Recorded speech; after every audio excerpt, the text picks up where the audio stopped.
അമ്മ റിസൾട്ട് വന്നു. ഞാൻ പ്രതീക്ഷ എനിക്ക് നല്ല മാർക്ക് കിട്ടി.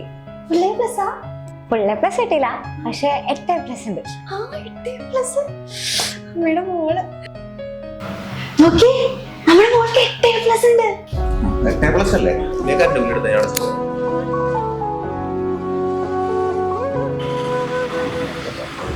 ശരിടാ, ഞാൻ പോയേ. എനിക്ക് കുറച്ചുണ്ട് വർത്താനം മാറ്റുക. അല്ലടാ, ഇന്ന് മോന്റെ റിസൾട്ട് വന്ന ദിവസം അവൻ പാസ്സായടാ. അവന് എന്തെങ്കിലും ഗിഫ്റ്റ് വാങ്ങിക്കൊടുക്കണ്ടേ? ഓക്കെ.